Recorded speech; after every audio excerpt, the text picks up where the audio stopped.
मैं तो बधाई देना चाहता हूँ, क्षेत्रवासियों को शुभकामनाएं देना चाहता हूँ कि उन सबके सहयोग से, हमारे बिंदु खत्ता क्षेत्र के लोगों के सहयोग से, जो वर्षों से बिंदु खत्ता में विद्युतीकरण पर रोक लगी हुई थी, उस रोक को हटाने में हम कामयाब रहे और अभी तक लगभग 6 करोड़ की धनराशि के कार्य हम लोग बिंदु खत्ता में कर चुके हैं। घोड़ा नाला नया फीडर हम लोगों ने बनाया है। यहाँ पर ITBP से लेके एक नया जो है हाई टेंशन लाइन हम लोग ला रहे हैं। तो 6 करोड़ के कार्य तो लगभग अभी हम कर चुके हैं और बाकी 15 करोड़ रुपए का जो आज 14 करोड़ का कुछ का काम आज हम लोगों ने जिसका शुभारंभ किया है। माननीय मुख्यमंत्री ने विगत दिनों हल्द्वानी में इसका शिलान्यास भूमि पूजन किया था। आज हमने विधिवत रूप से इसका शुभारंभ यहाँ बिंदु खत्ता में किया है। तो मुझे लगता है कि बिंदु खत्ता की मैं कह सकता हूँ योजना के पूरा होने के बाद इसमें 6 महीने 8 महीने जो भी समय लगेगा, क्योंकि लगभग 100 के आसपास हमने यहाँ पर नए ट्रांसफार्मर लगाने हैं,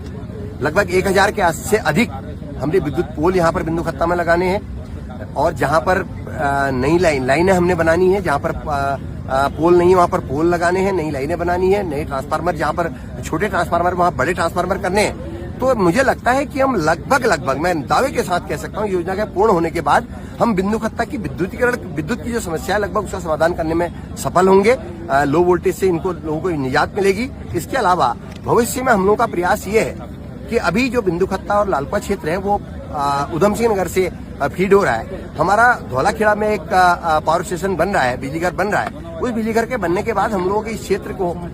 लालपुआ को भी और बिंदु खत्ता को भी हमारे धौलाखेड़ा से ही बिजली की आपूर्ति करेंगे। तो उससे भी यहाँ पर बिजली व्यवस्था लो वोल्टेज से मुक्ति मिलेगी, सुचारू व्यवस्था बिजली व्यवस्था निरंतर विद्युत आपूर्ति रहेगी, ऐसा मुझे विश्वास है। इसके अतिरिक्त हम लोग अभी इस बिंदु खत्ता क्षेत्र में, क्योंकि बहुत जल्दी जैसे ही जब बिंदु खत्ता राजस्व गांव बनेगा तो उस समय यहाँ पर बहुत तेजी के साथ जो है डेवलपमेंट होगा, एस्टेब्लिशमेंट आएंगे, नए उद्योग आएंगे, नए प्रतिष्ठान आएंगे, कई तरह की चीजें होंगी। तो उस समय की मांग को पूरा करने के लिए, बिजली की मांग को पूरा करने के लिए हम लोग अभी से तैयारी कर रहे हैं और हम लोग बच्ची धर्मा देवरामपुर के आसपास या बिंदु खत्ता में ITBP के आसपास या ये विकासपुरी खैरानी के आसपास कोई जगह देख रहे हैं जहां पर हमें एक छोटा बिजली घर जो है बना सकें, ताकि भविष्य में बिंदु खत्ता क्षेत्र की विद्युत आपूर्ति हम लोग वहां से कर सकें।